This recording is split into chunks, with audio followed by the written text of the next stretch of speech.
Olá, bem-vindo a todos a mais um podcast do Dreamcast, com a apresentação minha, Dr. Jorge Rezec. Temos aqui também o Gustavo Pereira, nutricionista, e o coach Agnaldo Alves. Nós temos esse programa semanal que nós trazemos então a cada semana notícias relacionadas à saúde, bem-estar, diversos temas para cada vez trazer mais qualidade de vida a você. E dessa vez, para diferenciar um pouco e para falar sobre um tema tão importante em nossa rotina, eu quero trazer aqui meu irmão, Web Rezec Filho, nós já vamos chamar ele daqui a pouco, para falar um pouco para vocês sobre saúde financeira. Uma coisa tão importante hoje em dia e tão pouco falada e que realmente traz vários benefícios. Fala aí, Gustavo. Então, um dos temas mais importantes que a gente tem nos dias de hoje é a questão da saúde financeira, que ela está envolvida principalmente com a questão da disciplina também.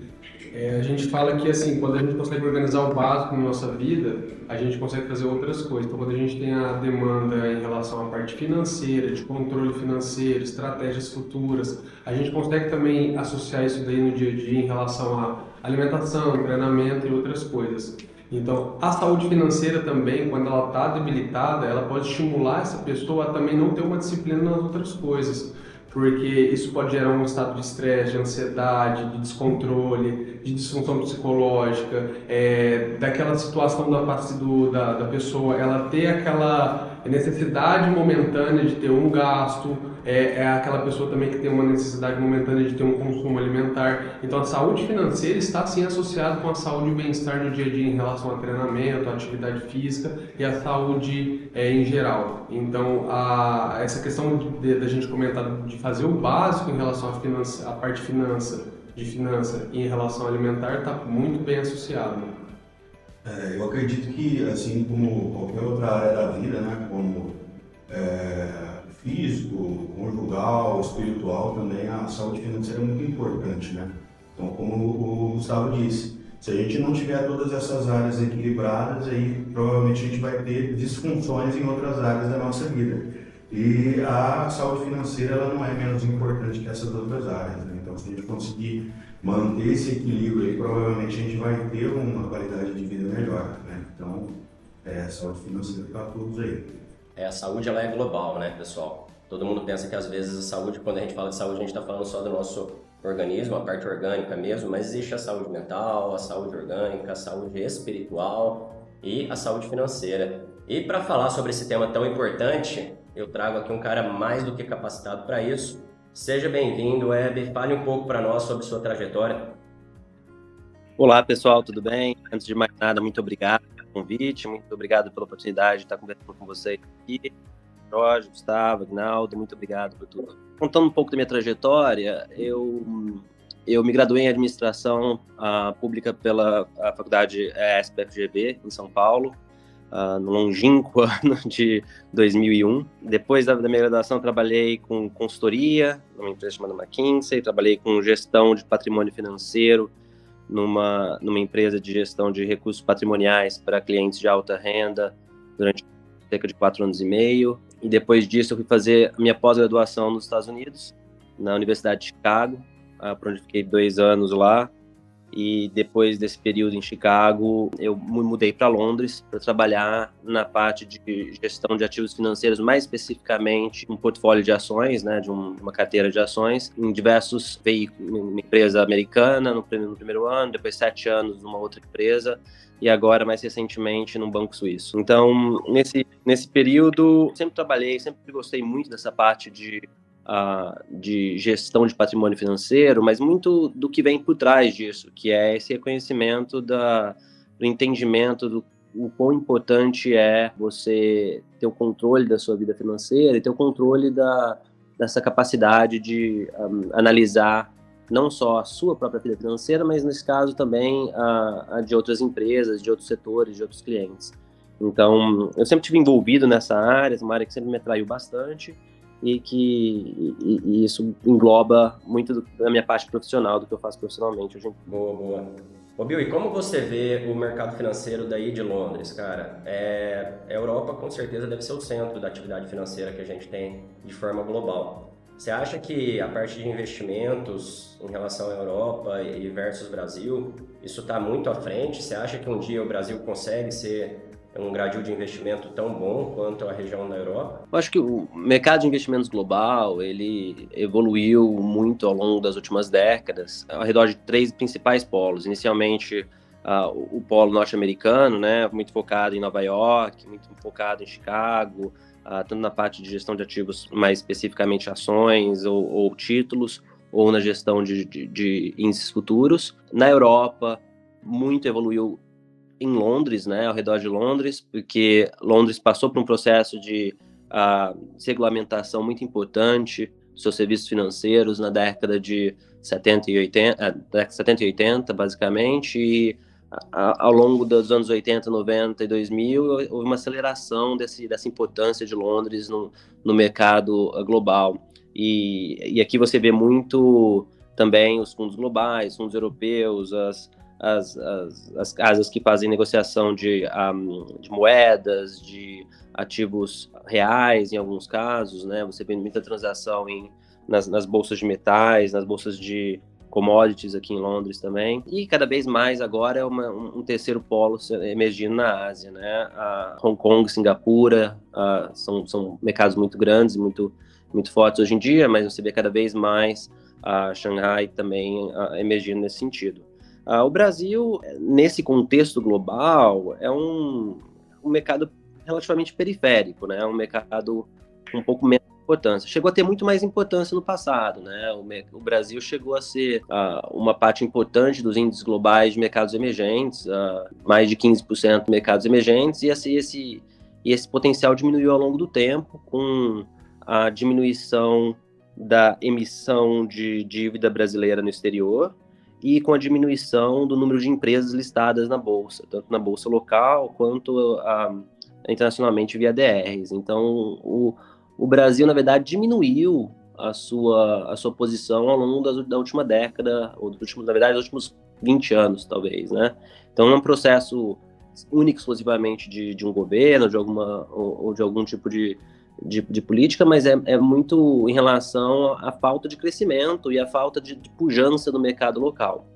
Isso, na verdade, teve um início de uma mudança, talvez, há 2, 3 anos, quando novos IPOs começaram a surgir no mercado brasileiro, quando a XP e BTG e outros começaram a entrar em contato com o investidor pessoa física para reanimar o investidor pessoa física a voltar no mercado financeiro. Então começou um processo de reversão dessa decadência brasileira, vamos dizer assim. Mas eu espero que isso seja um processo muito longo, né? Que ainda tem que ser muito longo, onde depende de muitas coisas. Depende de um ambiente regulatório, um ambiente governamental mais livre, mais aberto à captação por parte das empresas. Depende de um mercado financeiro, tanto no mercado de ações quanto no mercado de dívida mais pujante. Precisa de investidores mais educados para poder investir nesse mercado. Então, é um processo, na verdade, né? Se uma coisa vai levando a outra. Então, obviamente, a nossa expectativa é que um crescimento da economia brasileira e um investimento maior em educação financeira possam levar a essa retomada do poder de geração de riqueza, que é o mercado financeiro. Falou, Hebe, tudo bom? Prazer, Gustavo, nutricionista. Bom Tranquilo. ter você aqui com a gente, falando desse tema importantíssimo aí para todo mundo e com um conteúdo de grande escala aí que você está trazendo para a gente. Queria tirar uma dúvida com você, da seguinte informação. Nós no Brasil temos uma doutrina em relação principalmente às escolas, não são todas, claro, mas grande maioria, a nos doutrinarem a nós sermos medíocres em relação à saúde financeira. A gente não aprende isso na escola. Então a gente aprende, vou te dar o meu exemplo, eu estudo, formo e na escola, na faculdade, você é doutrinado aqui, você vai trabalhar de nutricionista num restaurante ou em alguma clínica específica, só que eles não ensinam você o que? A ser empresário, a investir, a ter uma escala maior do seu negócio em relação a essa parte financeira. Colocar o dinheiro para trabalhar para você, né? Colocar o dinheiro para trabalhar para você. A gente não é doutrinado a isso, a gente é doutrinado a ser medíocre, trabalhar para os outros e a mentalidade de muitos brasileiros, é claro que isso daí está envolvido com muitas crenças limitantes, até dos nossos pais, avós, enfim, que o dinheiro é uma coisa ruim e que o dinheiro, quando uma pessoa tem uma larga escala financeira, ela está fazendo alguma coisa errada. E não é bem isso. Hoje já se sabe que, principalmente decorrente da internet, até alguns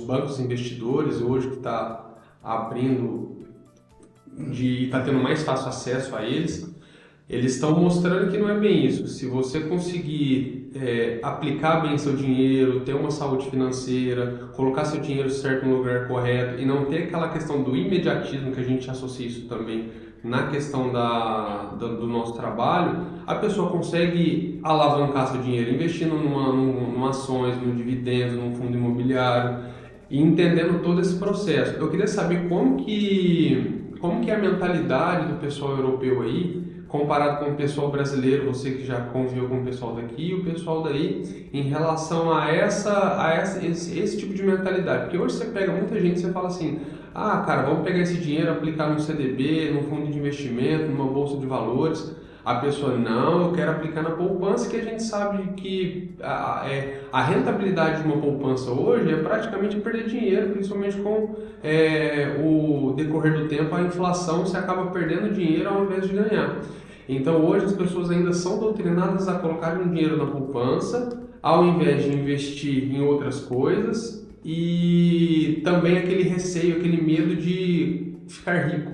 E é um bloqueio muito grande que a gente vê, principalmente em brasileiro. Vamos lá, eu entendo completamente o seu ponto, Gustavo. Eu acho que o primeiro ponto que eu gostaria de fazer é que a educação financeira é algo extremamente importante, um dos pilares para a construção de uma sociedade próspera e livre. Eu acho extremamente importante que a gente pudesse investir desde do ensino médio, vamos dizer assim, na educação financeira da nossa futura geração, mas não única e exclusivamente na escola. Eu acho que uma coisa que eu tenho para mim que é muito importante é que a educação financeira começa em casa, na verdade. Começa muito mais no entendimento dos pais e da capacidade dos pais de começar a conversar com os filhos e de educá-los sobre como usar o dinheiro, como pensar sobre o sistema monetário, como pensar sobre guardar dinheiro versus a demanda que você tem, como você pensar nesse fluxo e assim por diante.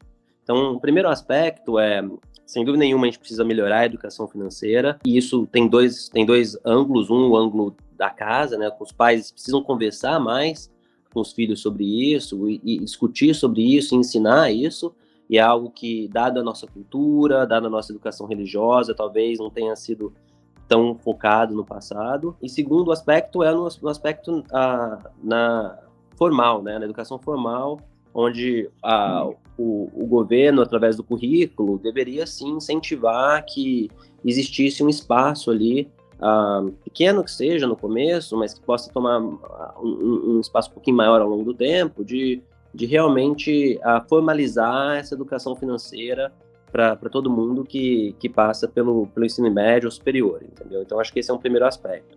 Então, se eu te falar que tem 3 coisas que diferenciam, talvez, na minha opinião, o Brasil dos mercados mais desenvolvidos, como os Estados Unidos e Europa, nesses aspectos, né? A primeira é exatamente essa parte de educação financeira. Nós estamos atrasados nessa parte de educação financeira e temos muito menos apoio, seja em casa, seja formalmente através do governo.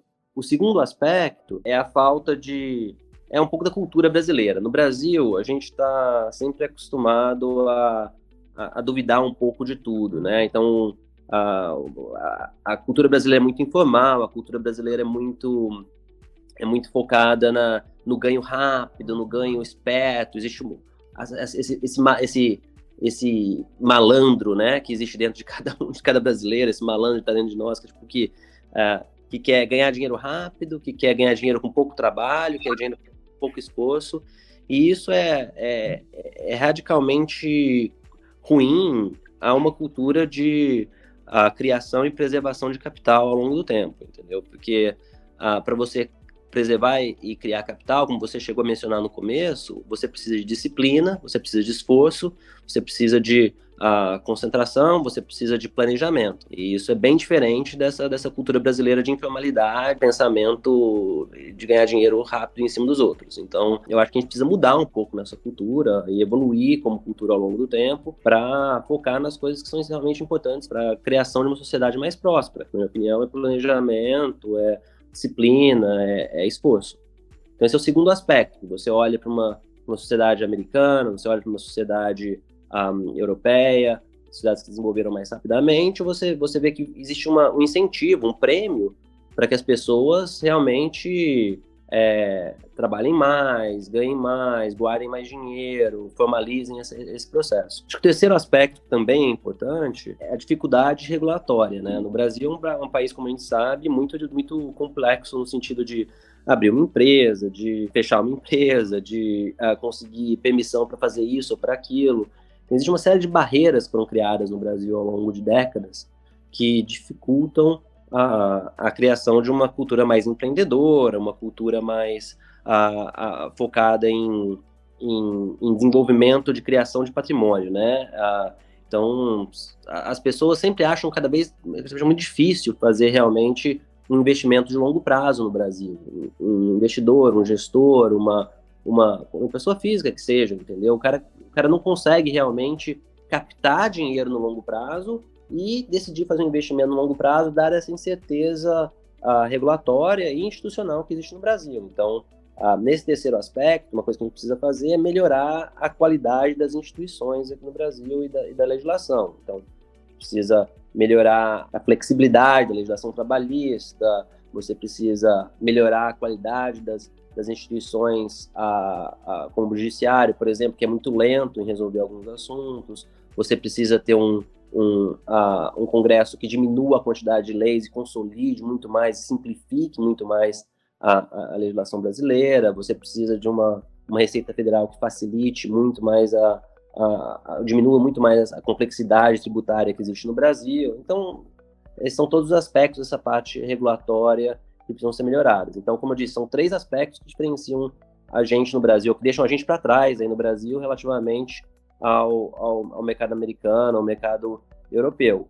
Um é a falta de educação financeira, 2, o ambiente regulatório ruim, e o terceiro aspecto é exatamente essa cultura que privilegia a informalidade e a malandragem. Paulo Web, aqui é o coach Aguinaldo e prazer estar recebendo você e estar podendo estar orientando a gente aí com tanta informação aí que às vezes no dia a dia a gente não tem contato. E eu queria saber de você, vendo esse cenário de fora, né, porque a gente vive num país onde a gente está sofrendo uma polarização em relação à política, e com essa visão que você tem do mercado financeiro externo, eu gostaria de saber como que vocês veem hoje em relação à política no nosso país e em relação aos investidores de fora que antes estavam trazendo o capital externo para cá, investindo no nosso país, e agora a gente, olhando esse cenário de dentro para fora, a gente vê que isso deu uma secada. E que o mundo está esperando, por exemplo, do cenário político brasileiro, uma vez que a gente abastece aí vários mercados em relação a nossa produção, em relação ao agro. E a gente vê que essa briga que está acontecendo dentro do nosso país tem gerado alguma instabilidade política, né? E eu queria saber de você, porque a gente sofre aqui muitas pesquisa forjada, então a gente não sabe muito bem em que acreditar, o que é real e o que não.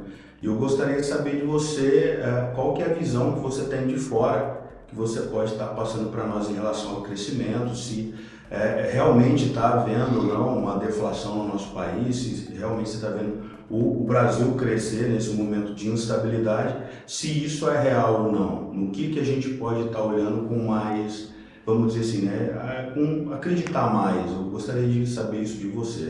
O investidor global, estrangeiro, seja olhando para o Brasil, e mesmo investidor brasileiro, profissional, ele é, de uma certa forma, um investidor que está tentando ganhar dinheiro, efetivamente, né?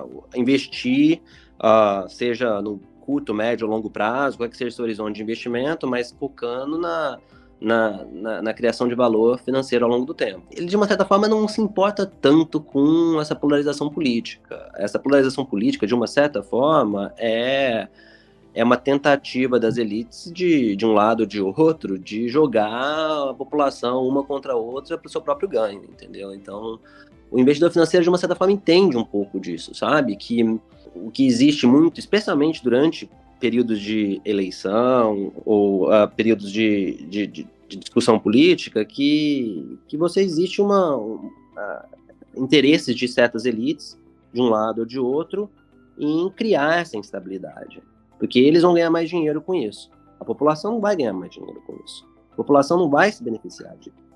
Então, a primeira coisa que eu falo para todo mundo que veste a camisa de X ou de Y e acha que o outro é o demônio, que sempre vai ser o pior de tudo, eu falo que a primeira coisa é que você tem que tomar um certo cuidado para não ser usado nesse processo. Porque a população, de maneira geral, é usada nesse processo. O investidor tenta evitar um pouco ser usado. O investidor quer ganhar dinheiro, então o investidor não se preocupa muito o que vai acontecer. O investidor se preocupa vai ter estabilidade ou não. E o investidor vota com o seu dinheiro. Se tiver estabilidade, se tiver capacidade de potencial de investimento, se tiver o ambiente político necessário para você possa fazer um investimento que tenha retorno, que você possa ter esse retorno de volta, né? O investidor não liga muito se o governo é X, Y, direita, esquerda, o que é que seja, entendeu? O que acontece, obviamente, o pensamento de extremistas de um lado ou de outro podem levar, sim, a uma crise de instabilidade, a uma crise de governabilidade. E isso é o pior ambiente possível para o investidor. O investidor vai tirar o dinheiro na hora. E seja essa crise porque o governo é super de esquerda e vai fomentar a nacionalização, invasão de terra, ou reforma agrária, ou de maneira desorganizada, vamos dizer assim, ou seja, porque essa crise é de um governo de direita, que vai fechar o STF, que vai acabar... O investidor não vai gostar de jeito nenhum, entendeu? E você, como seu investidor, pessoa física, aí, do seu dinheiro, você não deveria gostar também, entendeu? Então, de maneira geral, todo mundo que tem algum dinheiro guardado, que tem algum investimento, deveria, de maneira geral, optar por opções que levassem a uma gradual, porém visível melhoria no sentido de ampliar a capacidade de investimento e melhorar a capacidade de investimento no país, entendeu? Então, essa a minha visão sobre isso. E o investidor estrangeiro é essa visão ao extremo, né? O investidor estrangeiro, literalmente, não liga muito para o Brasil. Se o Brasil virar a Venezuela, ou se o Brasil virar Canadá, é muito importante para os brasileiros. Mas para o investidor estrangeiro, se ele vai ter 0, ou se vai ter 5% ou 10% de alocação no Brasil, é a vida, tem outras opções, entendeu? Obviamente, todo mundo torce para o Brasil melhorar e crescer e contribuir para o crescimento da América Latina como um todo, mas depende das nossas mãos, né? Tá nas nossas mãos de realmente fazer isso acontecer. E eu acho que a maneira como a gente tem que fazer isso acontecer como brasileiro é, obviamente, não só votando de uma maneira consciente, pensando em projetos, em que o governo deve trazer como projetos, mas também colocando um Congresso muito mais ativo, muito mais consciente, né? A nossa qualidade de voto no legislativo é muito, muito, muito baixa, né? Ninguém nem lembra quem que é o que vota para deputado, quem vota para senador, ninguém pesquisa sobre essas pessoas, as propostas das pessoas, as suas posições específicas. Qual que é o trabalho que cada um de nós está fazendo sobre isso? Isso é extremamente importante pensar, entendeu? Sem um legislativo de qualidade, vai ser muito difícil mudar o Brasil. A minha visão específica o que a gente precisa no Brasil é segurança institucional, diminuição do papel do Estado em áreas que o Estado não deveria estar presente, a melhoria da qualidade do papel do Estado em áreas que o Estado deveria estar presente, uma diminuição dos custos financeiros, dos custos legais que existem no Brasil, dos custos transacionais que existem no Brasil, um planejamento de mais longo prazo sobre a potencial de investimento do setor privado e do setor público. Então, acho que tudo isso é necessário, e para isso a gente precisa também na hora de votar, ter um pouco mais de consciência, né? Votar pesquisando quem são os nossos candidatos, pesquisando quem são os nossos potenciais representantes. A gente vê assim, que existe também vamos dizer, quase uma guerra aí de ideologia, né? Em relação à privatização de algumas estatais. O que você acha em relação a isso aí, também vendo de fora esse cenário? Existe uma guerra de ideologia porque existe uma parcela da elite brasileira, ou talvez da política brasileira, que ainda carrega algumas ideias dos anos 30, na época do Getúlio Vargas, e uma outra parcela que carrega umas ideias dos anos 60, 70, da época da União Soviética, né? A realidade é que o governo deveria ser forte nas áreas que ele precisa ser forte. Onde o governo precisa ser forte? O governo precisa ser forte em áreas estratégicas para a população como um todo, né? Porque você precisa de um investimento que muitas vezes demanda décadas ou até um tempo maior, ou talvez protegendo, criando uma proteção social para algumas pessoas. Então, o governo precisa ser forte na criação de uma educação de qualidade, ou pelo menos de um ambiente que possa levar uma educação de qualidade, seja do setor privado, seja do setor público, onde o setor privado não alcança, na área de saúde, em algumas situações, onde, ao tentar fazer tudo para todo mundo, com um SUS completamente universal, o governo também tenta fazer demais, não consegue fazer tão bem tudo, deveria focar muito mais nas áreas que são necessárias, onde ele precisa realmente estar agindo, né? Um plano de saúde de família forte em cidades do interior, hospitais em cidades onde não existe capacidade para ter hospital, ou às vezes nem hospital, às vezes só uma clínica boa do Estado lá, a presença do Estado com médicos para poder dar uma saúde de qualidade, principalmente uma saúde preventiva para uma série de pessoas, é necessário. Na parte em algumas partes estratégicas, seja defesa, seja em algumas explorações específicas, assim. Mas, de maneira geral, o Estado precisa simplesmente montar um ambiente regulatório positivo, que promova a competição e que promova o empreendedorismo. Porque daí o governo não precisa estar ele fazendo as coisas. Ele pode simplesmente criar os incentivos corretos para diferentes entes privados tomarem essas decisões, entendeu? Então, quando eu falo de privatização, eu falo exatamente tirar o Estado, eu penso pelo menos em tirar o Estado de áreas que não tem porquê. Por que o governo deveria ter uma empresa de exploração de minério em Carajás? Ou por que o governo deveria ter uma empresa que faz uma empresa industrial? Ou por que o governo deveria ter uma empresa que faz a parte elétrica num determinado momento? Se o ambiente regulatório for correto, se o ambiente regulatório for bem estruturado, eu tenho certeza que a iniciativa privada pode fazer um trabalho melhor que o governo nesse sentido, entendeu? E em alguns casos específicos onde isso não ocorra, onde existe um vácuo do setor privado, aí você pode ter um governo mais forte. Veja, por exemplo, o lado do saneamento. Um dos problemas principais do país hoje em dia é a falta de saneamento que a gente tem, especialmente no interior, no Nordeste, no Norte do país. A qualidade do saneamento, mesmo nos outros estados, é pobre, de uma certa forma. Isso porque existe uma decisão histórica no Brasil de manter a capacidade de saneamento na mão do Estado, seja das prefeituras, dos estados, ou principalmente das prefeituras dos estados, no caso do Brasil. Isso levou a uma qualidade muito baixa de melhoria, né, do saneamento em diversas regiões. Eu acho que com o ambiente regulatório, com o marco do saneamento atual, isso pode melhorar. Mais coisas precisam ser feitas para que isso aconteça, mas isso já foi um passo importante, entendeu? Então, criar esse ambiente bem estruturado para que o setor privado possa atuar e possa trazer essas melhorias, onde você alinha realmente os interesses dos investidores, dos gestores, investidores e proprietários dessas empresas privadas com a população, pode trazer resultados muito positivos para o país. Então, acho que esse o caminho, entendeu? Então, a diminuição da quantidade de estatais faz muito parte desse processo. Eu acho que pode acontecer não tinha por que o governo manter controle da Eletrobras. Você vê em diversos estados distribuição e geração de energia muito bem geridas por entes privados. A gente via, na verdade, diminuir a presença do Estado na parte do setor elétrico e melhorar a qualidade regulatória do setor elétrico. Eu acho que com a Petrobras, eventualmente vai ser esse o caminho. No momento, se você falar agora, se você privatizar a Petrobras agora, é um problema, porque potencialmente um problema, porque você tem uma empresa que tem um monopólio da extração de gás, principalmente em águas profundas no país, e ainda tem um certo controle sobre vários aspectos da parte de upstream, né, de oil and gas, né, de gás, vamos dizer assim, para extração e exploração de gás.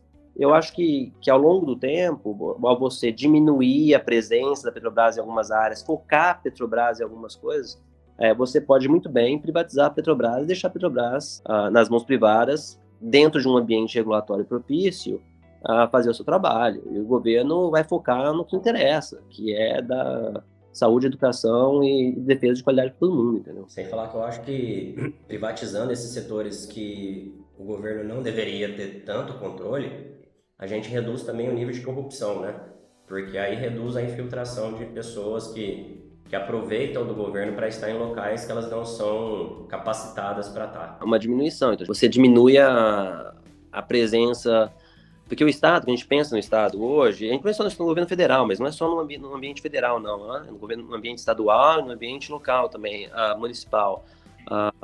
Ao tentar fazer muito, ao tentar ampliar seus tentáculos demais, o governo acaba perdendo o controle, porque ninguém tem o controle completo desse monstro que acaba sendo criado, entendeu? E aí você deixa espaço para infiltração de pessoas, ou para oportunistas, ou para pessoas que realmente estão lá simplesmente para se beneficiar, roubar ou corromper. Exatamente. Pô, Bill, a conversa tá fantástica, cara. Eu queria até aproveitar a oportunidade de falar com os meninos que eu vou te chamar mais vezes aqui. Eu tinha mais perguntas para fazer em relação à parte de investimento, sobre tesouro direto, renda fixa, variável. A gente falou muito sobre política econômica global e acabou aproveitando muito para falar sobre esse assunto. Então, vou te convidar outras vezes para participar do programa, para a gente estender mais essa qualidade de informação tão legal para as pessoas que estão ouvindo a gente. Deixa eu só, talvez, para encerrar esse processo aqui nesse podcast, já que a gente está falando de saúde financeira, eu acho que é um ponto importante que eu gostaria de fazer, na verdade, né? Tipo, o que é essa saúde financeira, né? Porque é uma coisa que a gente não chegou a conversar muito bem, que tem que ser 2 prismas que tem que ser analisados. O primeiro, o prisma de fluxo, que são um prisma de entradas e saídas ao longo da sua vida, né? Então, a capacidade de monetizar a sua habilidade, seu esforço, seu conhecimento, sua criatividade para gerar receitas e a gestão dos custos que você tem ao longo da vida. Então, esse é o primeiro aspecto, esse é o primeiro prisma. Então, quando a gente fala de educação financeira, de saúde financeira, eu não estou falando simplesmente do cara que é um investidor, que tem muito dinheiro, não sei o quê. Também passa pelo aspecto do dia a dia. Qualquer pessoa tem que pensar sobre sua saúde financeira, porque um dos 2 principais aspectos é exatamente o prisma do fluxo, que é exatamente esse controle de entradas e saídas ao longo do tempo da sua vida. E seja através de um período específico, seja ao longo da vida, né? Todo mundo passa por isso. O segundo aspecto, que é o aspecto da gestão do patrimônio, né? Que é o balanço que você cria ao longo da vida entre ativos e passivos, esse é um aspecto que normalmente as pessoas associam com a gestão financeira, porque através do fluxo você acumula patrimônio. E a gestão desse patrimônio ao longo da vida é exatamente a gestão desse balanço que você conseguiu captar e gerar ao longo da vida, que você vai usar para poder simplesmente balancear o fluxo ao longo desse período. Ou para eventualmente passar para sua família, ou passar para uma entidade não governamental, ou fazer uma filantropia, o que é que seja, entendeu? Mas esses são os 2 principais aspectos, e esses aspectos englobam todo mundo. Todo mundo tem que aprender e tem que pensar sobre saúde financeira sobre esses 2 aspectos. Porque se você não pensar tanto de um lado quanto de outro, você acaba perdendo esse controle. Essas coisas não são dissociadas, as coisas são conjugadas e precisam ser analisadas sobre esse mesmo aspecto. Então, mesmo que você não tenha a possibilidade na sua vida de acumular um grande patrimônio ou gerir um grande patrimônio, é importante pensar sobre esse fluxo.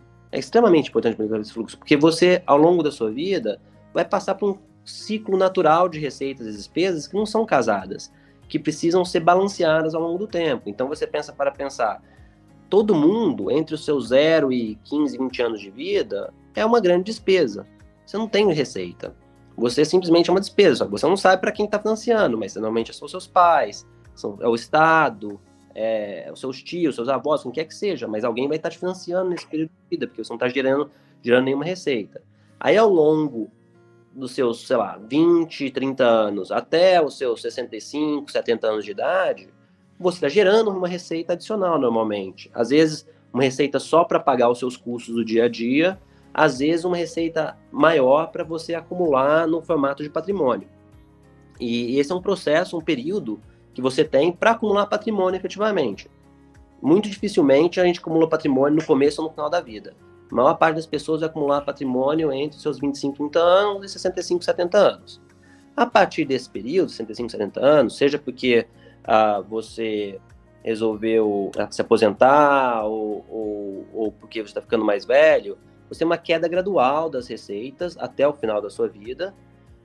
As despesas ficam mais ou menos naquele nível estável, às vezes até caem um pouco, mas com certeza nos seus últimos 5 anos de vida, suas despesas vão ser muito maiores, porque normalmente as pessoas têm uma despesa gigante ao longo do final da vida, normalmente até nos últimos 2 anos de vida, porque acabam ficando doentes, acabam tendo um problema de saúde. É esse momento que você precisa de dinheiro eventualmente para pagar um pouco disso. Então, existe um descasamento nesse fluxo, né?